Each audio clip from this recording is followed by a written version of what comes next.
Hoje a Belinha está em nosso meio de novo. Ela saiu do rol de frequentadores ocasionais para frequentadora assídua. Eu só quero ver o dízimo dela aí, que eu ainda não vi. Que bênção, irmãos. Irmãos, nós vamos voltar para o livro de Filipenses. Estamos já no final do livro e hoje é capítulo 3. E nós vamos ler dos versos 17, olha aí, agora eu vou ler assim também, vou até guardar meu papel aqui, do verso 17 a 4, 5, tá certo? Até isso aí mesmo, tá bom? Vamos lá então, verso 17. Sede também meus imitadores, irmãos, e tende cuidado, segundo o exemplo que tendes em nós, pelos que assim andam. Seja a vossa equidade. Não, pulou para o 4. Vou ler aqui no meu. É 17 e vai seguindo.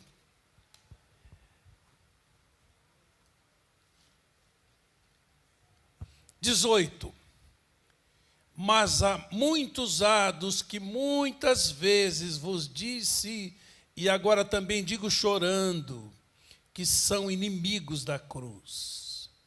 O fim deles é a perdição, o Deus deles é o ventre, e a glória deles é para a confusão deles mesmos, que só pensam em coisas terrenas. Mas a nossa pátria, nossa cidade, está nos céus, donde também esperamos o Salvador, o Senhor Jesus Cristo, que transformará nosso corpo abatido para ser conforme o corpo glorioso, segundo o seu eficaz poder de sujeitar também a si todas as coisas. Portanto, meus amados e muito queridos irmãos, minha alegria e coroa, estais assim firmes no Senhor, amados. Rogo a Evódia e rogo a Sintique que sintam o mesmo no Senhor. E peço também a ti, meu verdadeiro companheiro, que ajudes essas mulheres que trabalham comigo no Evangelho, e com Clemente e com os outros cooperadores, cujos nomes estão no livro da vida. Regozijai-vos sempre no Senhor. Outra vez digo, regozijai-vos. Amém, queridos? Palavra maravilhosa, né? Bem oportuna para o dia de ceia, não, irmãos? Louvado seja Deus. Deixa eu tirar aqui a internet, que eu estou recebendo um recado.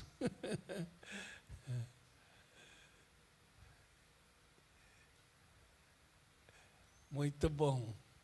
Já ativei o modo avião. Nosso tema, então, hoje é como permanecermos firmes no Senhor. Você está firme no Senhor? Então, Paulo carinhosamente expressou seus sentimentos com relação aos irmãos de Filipos, dizendo serem eles sua alegria. Que coisa linda, não, irmãos? Vocês são minha alegria e coroa, como se fosse um prêmio honrado para Paulo, a minha coroa. Em seguida, ele exorta para que permaneçam firmes no Senhor. Capítulo 4, verso 1, vimos aí, portanto, meus amados e muito queridos irmãos, minha coroa e alegria, estais firmes no Senhor. Esse é o tema dele. A igreja de Filipos era alegria e coroa do ministério de Paulo. Essa igreja nasceu num parto de dor, porque a chegada de Paulo a Filipos não foi fácil. Os irmãos se lembram da prisão, dos açoites, mas lhe trouxe muitas alegrias. Por quê? Porque essa igreja socorreu Paulo em suas necessidades, como uma igreja sempre presente, uma igreja solidária. E agora Paulo faz suas últimas recomendações a essa querida igreja: permaneçam firmes no Senhor, lembrando que a igreja estava sendo açoitada por falsos mestres e por falta de comunhão, ou seja, a alegria e a desarmonia atrapalhavam a comunhão na igreja ali. Então, queridos, diante de ameaça sofrida pela igreja, o melhor que temos a fazer é nos agarrarmos firmemente no Senhor para ficar estável na presença dEle. Amém, queridos? Bom, então, vamos lá. Permanece firme no Senhor quem segue bons exemplos. É o meu primeiro ponto. Verso 17. Sede também meus imitadores, irmãos, e tende cuidado, segundo o exemplo que tendes em nós, pelos que assim andam. Eu acho Paulo um homem de extrema coragem, porque ele se propõe como modelo, ele se propõe como exemplo. Sigam o meu exemplo, ou observem também aqueles que vivem de acordo com o meu ensino. Ele está reforçando aquilo que ele havia dito em 2 Timóteo capítulo 3, verso 10, porém, tem seguido de perto o meu ensino. É como se Timóteo estivesse com uma lupa assim em cima de Paulo. Tem seguido de perto o meu ensino, o meu procedimento, o meu propósito, a minha fé, a minha longanimidade, o meu amor, a minha perseverança, e tudo isso diante de perseguições e sofrimentos. Timóteo está dizendo, Paulo, coloque em prática o que você aprendeu de mim, o que você viu em mim, o que você recebeu de mim. Irmãos, todos nós aprendemos muito mais por modelos do que por conceitos. Se o conceito não vier acompanhado do modelo, ele enfraquece. Por isso, a importância de seguirmos bons modelos e também de nos propormos como modelos para aqueles que conosco convivem, especialmente filhos. Você é espelho do seu filho, para o seu filho. Então devemos tanto imitar quanto seguir o exemplo de pessoas que imitam a Cristo. Paulo dizia: sede meus imitadores como eu sou de Cristo. Não é aquela ideia rasteira, não olhe para mim, não olhe para mim, olhe para Jesus. Ele diz assim: pode olhar para mim, porque eu estou olhando para Jesus. E se eu falhar, você olha para Jesus e corrige a sua rota. Mas eu quero me propor como modelo. Então, queridos, modelo de inspiração, exemplo para outros irmãos, especialmente para os novos na fé. Deus espera isso de nós. E quem, como Paulo, pode dizer, sede meus imitadores, tem autoridade de vida para ministrar. Paulo tinha autoridade de vida. Então, queridos, o exemplo tem um efeito multiplicador, por isso só multiplica discípulo através do exemplo. Mas há daqueles que, em vez de exercerem um poder de atração para que as pessoas se aproximem mais de Jesus, em razão de um compromisso rasteiro com o Evangelho, acabam afastando as pessoas dessa possibilidade. Esse é o problema, ou seja, muitos crentes, alguns antigos, acomodados, religiosos, que apesar de tempo de crente, não cresceram espiritualmente falando, continuam como bebês espirituais, sem contar um grande potencial de crentes dando mau testemunho para os novos. por causa desse compromisso rasteiro e descomprometido com o Evangelho do Reino de Deus.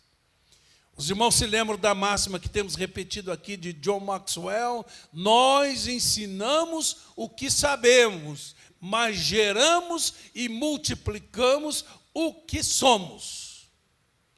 Então, olhe para os bons exemplos e seja você um bom exemplo para aqueles que estão vindo para Jesus. Segundo lugar, irmãos, permanece firme no Senhor quem evita os maus exemplos. Verso 18 diz: porque muito usados, quais muitas vezes vos disse, e agora também digo, chorando, que são inimigos da cruz de Cristo, da obra salvífica de Cristo.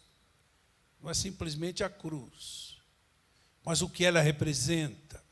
Então, trata-se de muitos que, pela maneira de viver, se tornaram inimigos da cruz. E ele segue dizendo, no verso 19, o fim deles é a perdição, o Deus deles é o ventre, a glória deles é para a confusão deles mesmos, que só pensam nas coisas terrenas. Perceba, os irmãos, essas 4 características dos inimigos da cruz. Eles adoram a si mesmos. O Deus deles é o ventre. Eles são egocêntricos, são autocentrados. Eles vivem para satisfazer os desejos da carne. Segundo, eles invertem os padrões morais. A glória deles está na sua infâmia, ou seja, eles se orgulhavam daquilo que deveriam ter vergonha. Se orgulhavam, escarneciam da virtude, exaltavam o opróbrio, subvertiam valores, chamando o mal de bem e o bem de mal. Terceiro, eles têm suas mentes voltadas apenas para as coisas materiais, em vez das espirituais. Só pensam nas coisas terrenas. E quarto, eles caminham para a perdição, o fim deles é a perdição. Então, o destino dos hereges é a perdição. E sabe, irmãos, é bem provável que esses falsos mestres estivessem pousando de modelos de liderança cristã. Mas, na verdade, eles eram maus exemplos que deveriam ser evitados. Quero pensar um pouquinho nesse termo, inimigos da cruz. Se tornam inimigos da cruz aqueles que vivem, então, egocentricamente, que invertem os padrões morais, chamando o mal de bem e o bem de mal, e que vivem focados apenas nas coisas materiais, desconsiderando as coisas espirituais. Então, queridos, se não formos vigilantes com a nossa vida espiritual, podemos, com a nossa maneira de viver, nos tornar também inimigos da cruz. Se a obra de Jesus na cruz não promover transformações radicais em nosso ser, se nós, apesar de salvos, damos vazão a todos os apetites carnais, se nós subvertemos os valores, nós estamos nos tornando também inimigos da cruz.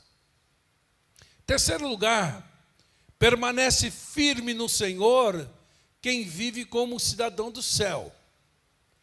Verso 20 diz: mas a nossa cidade está nos céus, donde também esperamos o Salvador, o nosso Senhor Jesus Cristo.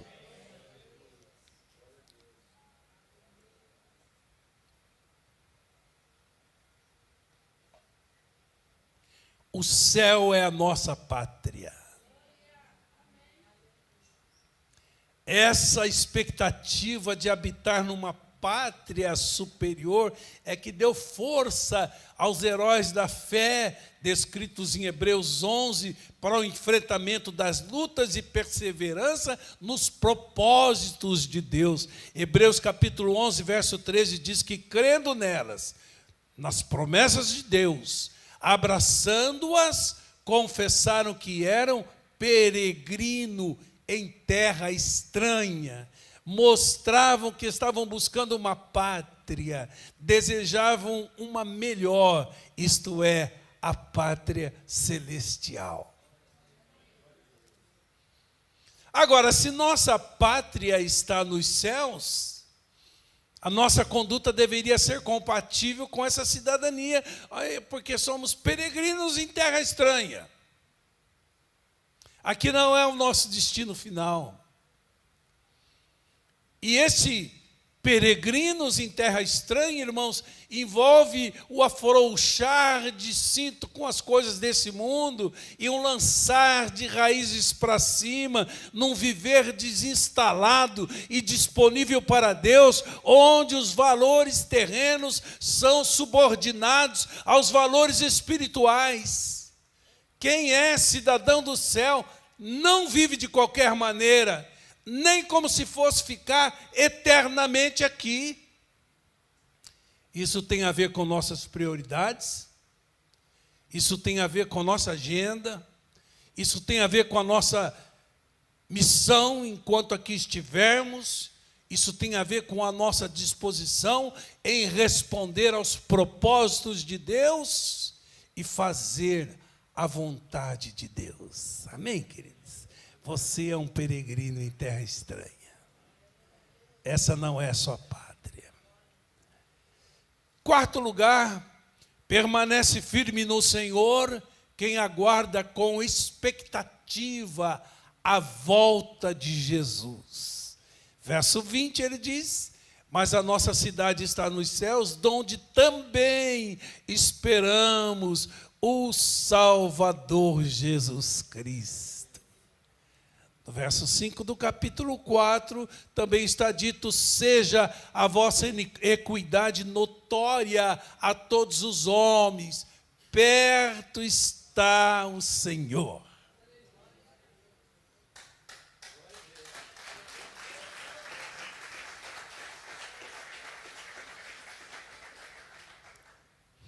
Somos cidadãos do céu e esperamos ansiosamente o Salvador, o Senhor Jesus Cristo, que de lá virá. Por isso, somos a comunidade da esperança. Vivemos cada dia na expectativa iminente da volta de Jesus. Somos exortados no livro de Apocalipse a aguardar essa volta num estado de vigilância, porque ele virá como ladrão. Ou seja, não podemos viver relaxadamente, desavisadamente na terra, como se fôssemos ficar, como disse, eternamente aqui. Ou podemos entrar nesse estado de vigilância, num clima de urgência, com relação à volta de Jesus. Quando menos esperarmos, ele virá. Por isso, precisamos, mais uma vez, repito, eleger prioridades em nossa vida. Precisamos rehierarquizar nossos valores, precisamos administrar melhor nossos recursos, precisamos caminhar em santidade e precisamos nos disponibilizar para Deus, para levar outros ao conhecimento de Cristo, e tudo isso visando essa volta iminente de Jesus. Amém? Quinto lugar, permanece firme no Senhor quem sabe que receberá um corpo glorificado. Verso 21 diz que transformará nosso corpo abatido para ser conforme seu corpo glorioso, segundo seu eficaz poder de sujeitar também a si todas as coisas. Ele colocará todas as coisas debaixo do seu domínio. e transformará nossos corpos fracos, mortais, debilitados, para serem igual ao corpo glorioso de Jesus.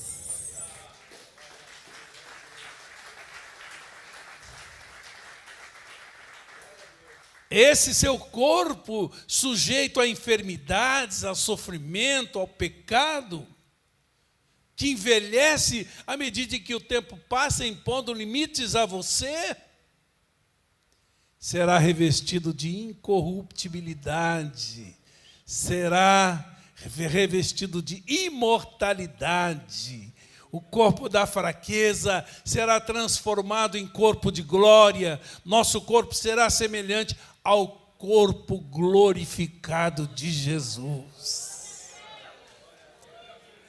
Por isso que em Apocalipse, capítulo 21, verso 4, diz: Ele enxugará dos seus olhos toda lágrima, e não haverá mais morte, nem pranto, nem dor, porque você estará com um corpo glorificado que ressuscitou para nunca mais morrer.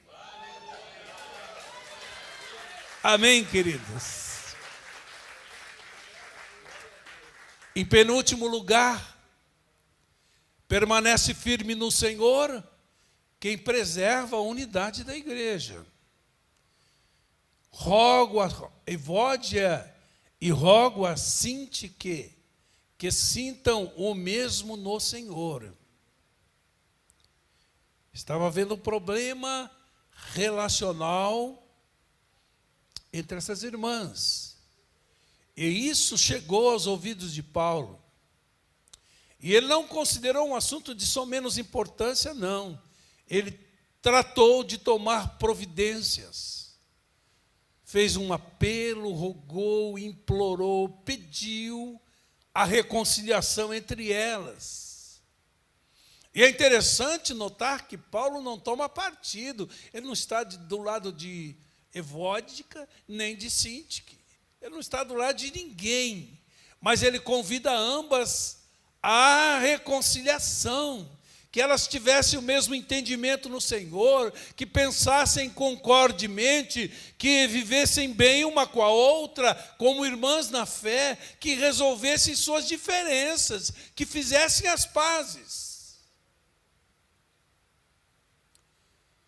Irmãos, em toda comunidade cristã, cedo ou tarde, surgem diferenças de opinião, de temperamento, de visão ministerial. Pessoas boas, com intenções sinceras, podem acabar divididas. O problema não é o conflito em si, mas quando o orgulho impede a reconciliação. Quando falta quebrantamento, quando falta humildade, quando os interesses do reino de Deus são colocados acima dos interesses pessoais. Queridos, uma igreja unida, coesa, articulada, pode ir mais no mundo espiritual. Uma igreja dividida pode menos. Porque quando Jesus estava falando de batalha espiritual contra o inimigo, ele disse: casa dividida não se estabelece. Contrário senso, casa unida prevalece. E a bem da verdade, ninguém pode estar em paz com Deus e em desavença com os irmãos. Não há essa possibilidade. Então, se porventura você está enfrentando problemas relacionais no seio da comunidade, ou até mesmo da família, essa advertência é para você. Resolva isso. Se for preciso, peça perdão. Se necessário for, libere perdão, para continuar tendo o mesmo entendimento no Senhor. Porque, queridos, às vezes a falta de entendimento, a discórdia, o litígio vai ganhando uma dimensão tão grande, se não resolvidos a tempo, que acaba requerendo uma ajuda de terceiro. Paulo, sabendo disso, pediu a um companheiro de ministério que ajudasse essas irmãs. Verso 3 ele diz: e peço também a ti, meu verdadeiro companheiro, que ajudes essas mulheres que trabalham comigo no Evangelho, e com Clemente e com os outros cooperadores, cujos nomes estão no livro da vida. Queridos, vale lembrar que essas mulheres eram gente boa de Deus. O problema aqui não é doutrinário, é relacional. Ocupavam posição de liderança na igreja, juntamente com os outros cooperadores, se esforçaram com Paulo na divulgação do Evangelho, tinham os seus nomes escritos no livro da vida, portanto não eram joios infiltrados, mas que estavam vivendo em desacordo na igreja, provavelmente lutando por causas pessoais, e isso estava ameaçando a unidade da igreja como um todo. Por isso Paulo solicita a ajuda desse líder para construir ponte entre elas, para se oferecer como um pacificador. E peço também a ti, meu verdadeiro companheiro, que ajudes essas mulheres. Irmãos, Deus quer nos usar para construir ponte entre pessoas rompidas e adoçar as amarguras por meio da reconciliação. Feliz é aquele que se oferece a Deus como um instrumento de pacificação. Eu digo isso porque é daqueles que, diante de uma discórdia, em vez de se oferecerem como pacificadores, têm o prazer mórbido de jogar a lenha na fogueira e ficam de longe vendo o circo pegar fogo. Como que a pensar, há muitos piores que eu. Uma projeção de uma alma doentia. Mas nosso chamado é para pacificação. E o pacificador, como disse a semana passada, é um bem-aventurado, porque será reconhecido como filho de Deus. Pacificador é aquele em cuja presença a inimizade não pode prosperar. Ele está mais para bombeiro do que para incendiário. Amém? Há pacificadores aqui? Que bom.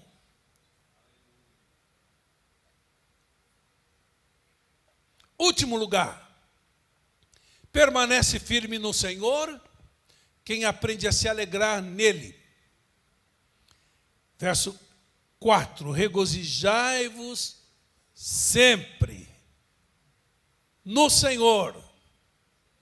Outra vez digo, regozijai-vos.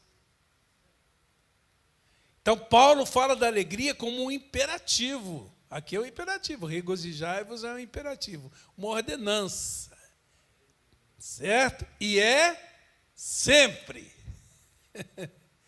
e é no Senhor.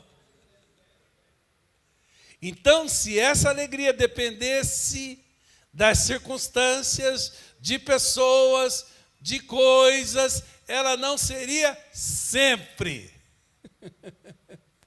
Que a alegria que depende de circunstância acaba, que depende de coisas acaba, que depende de pessoas acaba e rápido. Porque pessoas, circunstâncias e coisas podem alterar nossa condição emocional.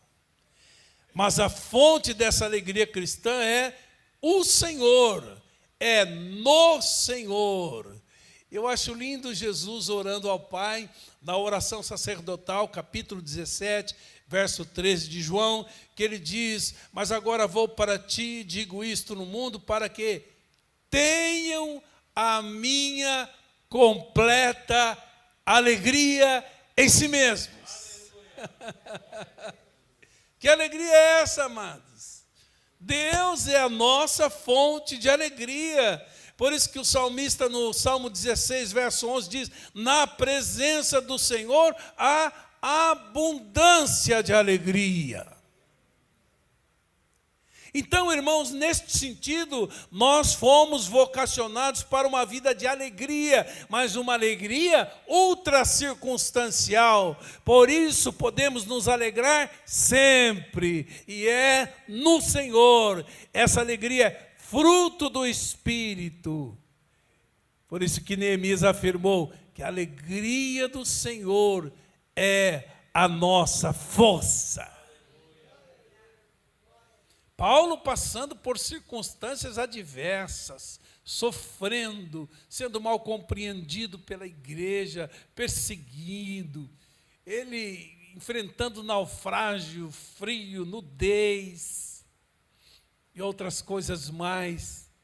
Nesse contexto ele diz, 1 Coríntios 6, capítulo 10, entristecidos, mas sempre alegres. Como é que pode isso, irmãos? Como é que pode isso? Entristecidos, mas sempre alegres. A alegria do Senhor é maior do que os nossos sofrimentos. As lágrimas podem descer no rosto, a dor pode apertar o coração, mas o espírito está alegre no Senhor. Glória a Deus.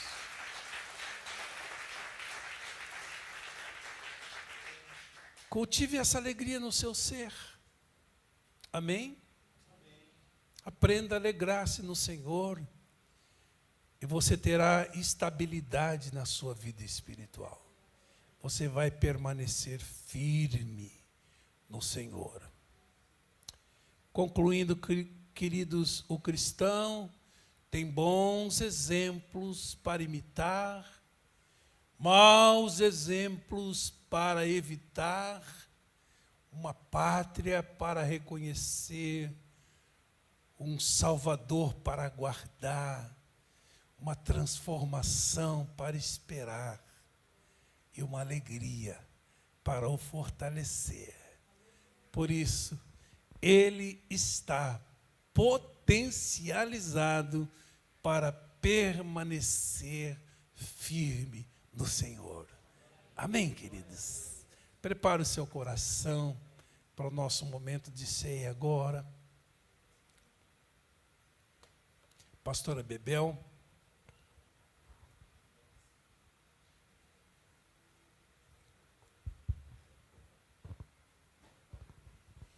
Aleluia, glória a Deus. Ele está no meio de nós, né? Quero chamar a pastora Solange, pastor Luiz, pastor Bruno. Quero chamar também Valmir, Rose, Gilberto, Fátima. E quero chamar o Vitor e a Camila hoje, pastor. Glória a Deus, louvado seja o nome do Senhor. Tem mais algum pastor? Acho que não. Amém. Glória a Deus.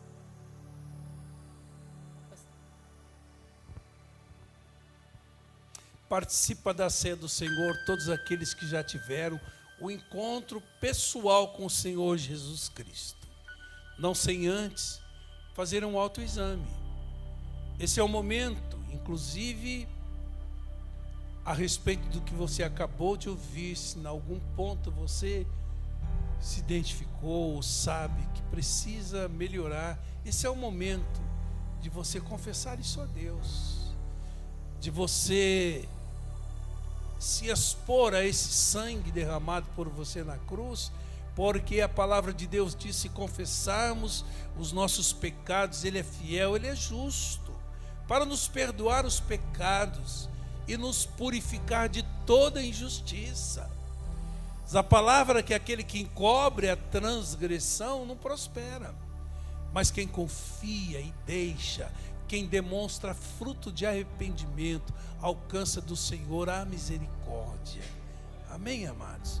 O ideal é não vivermos em pecado, mas se pecarmos, nós temos um advogado diante do Pai, que intercede por nós, e diante do quebrantamento, do arrependimento, quando você dá razão a Deus, quando você admite o pecado dentro de si e deseja confessá-lo, pedindo força e graça para ter vitória sobre ele, Deus te restaura.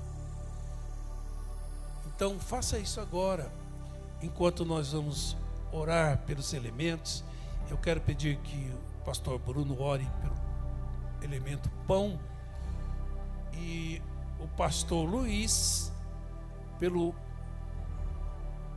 vinho. Os irmãos não estranhem, eu não fico chamando suco de uva não, tá, irmãos? Porque eu vejo aqui o vinho que representa o sangue de Jesus. É vinho, é sangue de Jesus.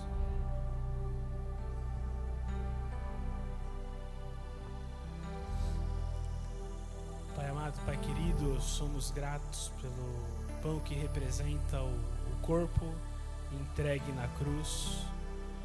Como o Senhor disse na noite que foi traído, o pão representa o corpo que assumiu o nosso lugar. A dívida que era nossa, o Senhor pagou. Somos gratos a Deus por essa substituição que temos em Cristo Jesus. Obrigado e oramos em nome de Jesus. Amém. Pai de amor, de graça, te louvo, Pai, por este vinho que está aí na minha mão, pelo sangue da nova aliança. Senhor, esse sangue derramado na cruz do Calvário, Pai, que ao comermos o pão e bebermos esse cálice, Pai, podemos receber a cura espiritual para o nosso corpo, porque sabemos que a tua vinda está próxima. Tu mesmo disseste que veio sendo embora, guarda o que tens, para que ninguém tome a tua coroa. Obrigado por mais uma vez participar desta ceia, Pai. Obrigado pela tua igreja, obrigado por todos que estão aqui nesta manhã, Pai. Alimenta a nossa alma, alimenta o nosso espírito para a tua glória. Amém, Jesus.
Estás assentado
Continue em espírito de oração. Agora que você vai tomar do pão, beber do vinho. Jesus disse: aquele que de mim se alimenta, por mim viverá. Comer do pão, beber do vinho. Obrigado. Representa internalizar, incorporar, viver, praticar os ensinos de Jesus. É assim que você come do pão, que você bebe do sangue. E ele diz que quem assim não faz, não tem parte com ele. Então nós estamos aqui, queridos, para absorver, para internalizar aquilo que essa mesa aqui representa em nossa vida. Como eu gosto sempre de assumir propósitos diante de Deus durante a ceia, então vamos lembrar, queridos, se proponha diante de Deus a imitar bons exemplos. Ande com pessoas que amam a Deus, temem a Deus, servem a Deus, que podem inspirar sua vida. Paulo disse: sede meus imitadores como eu sou de Cristo. É claro que Cristo é referência última, mas há irmãos e irmãs que podem nos inspirar. Você pode também assumir o compromisso diante de Deus de ser um modelo, de ser um exemplo, de ensinar através da sua vida. Também, amados, não vamos imitar maus exemplos. Vamos vigiar e cuidar para que não repitamos princípios que fazem pessoas serem, na maneira de viver, inimigos da cruz. Não. Queremos estar em consonância com tudo aquilo que aconteceu naquela cruz.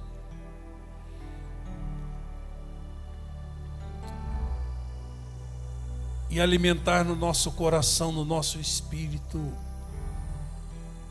a bendita esperança da nossa pátria celestial. Enquanto aqui vivermos como cidadãos dos céus.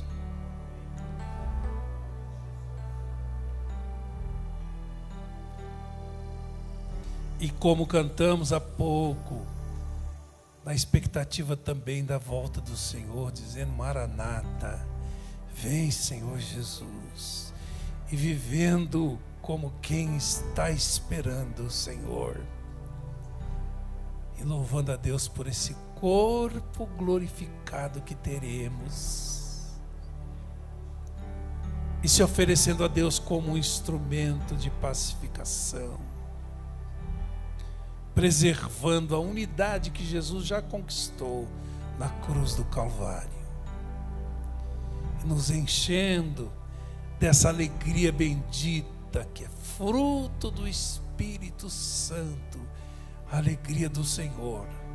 A alegria do Senhor que é a nossa força.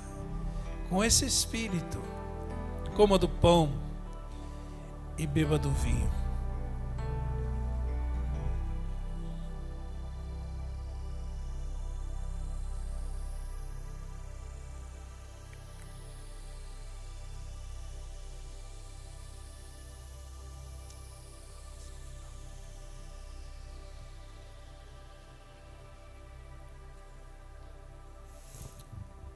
Senhor Deus, nós te louvamos, te bendizemos por este tempo, por este memorial, por essa mesa, por esse banquete.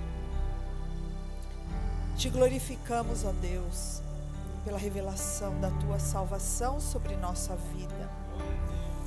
Te bendizemos, Senhor, porque o Senhor tem nos ajudado dia a dia na caminhada cristã.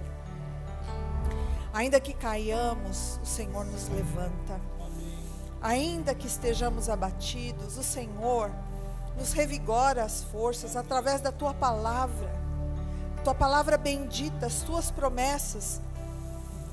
que são imutáveis, que são vivas, que permanecem desde ontem até hoje e eternamente. Senhor Deus, nós te bendizemos por este tempo de ajuntamento, onde podemos em família nos cuidar uns dos outros, orarmos uns pelos outros, nos ajudarmos mutuamente. Obrigada, Senhor, pelo presente que é a família cristã. Nós te glorificamos, Senhor, porque o Senhor tem suprido nossas necessidades. O Senhor cuida de nós diariamente. O Senhor nos dá livramentos em todos os dias. Nós te bendizemos porque temos tantas bênçãos para te agradecer, para sermos gratos e para adorarmos o teu santo nome. Louvado seja o Senhor, porque o Senhor é a fonte da nossa alegria. Em nome de Jesus. Amém. Glória a Deus. Estenda a tua mão e que a graça do Senhor Jesus, graça que é melhor do que a vida, graça que basta, e o amor de Deus o Pai, as consolações, o poder, a unção, a sabedoria desse Espírito que pode guiá-lo em toda a verdade, estejam com a sua vida hoje e sempre. E que Deus abençoe o seu domingo, que Deus abençoe sua semana, que Deus abençoe esse final de ano, abençoando as obras das suas mãos, prosperando o seu caminhar, pleiteando a sua causa, promovendo crescimento em fé na sua vida, libertando você de todos os ataques, de todas as afrontas do inimigo. Que o Senhor esteja no seu lar, que o Senhor esteja na sua vida, curando o seu coração e ministrando a alegria dele, que é a tua força. Assim seja, em nome de Jesus e para a glória dele. Amém, amém. Bom domingo!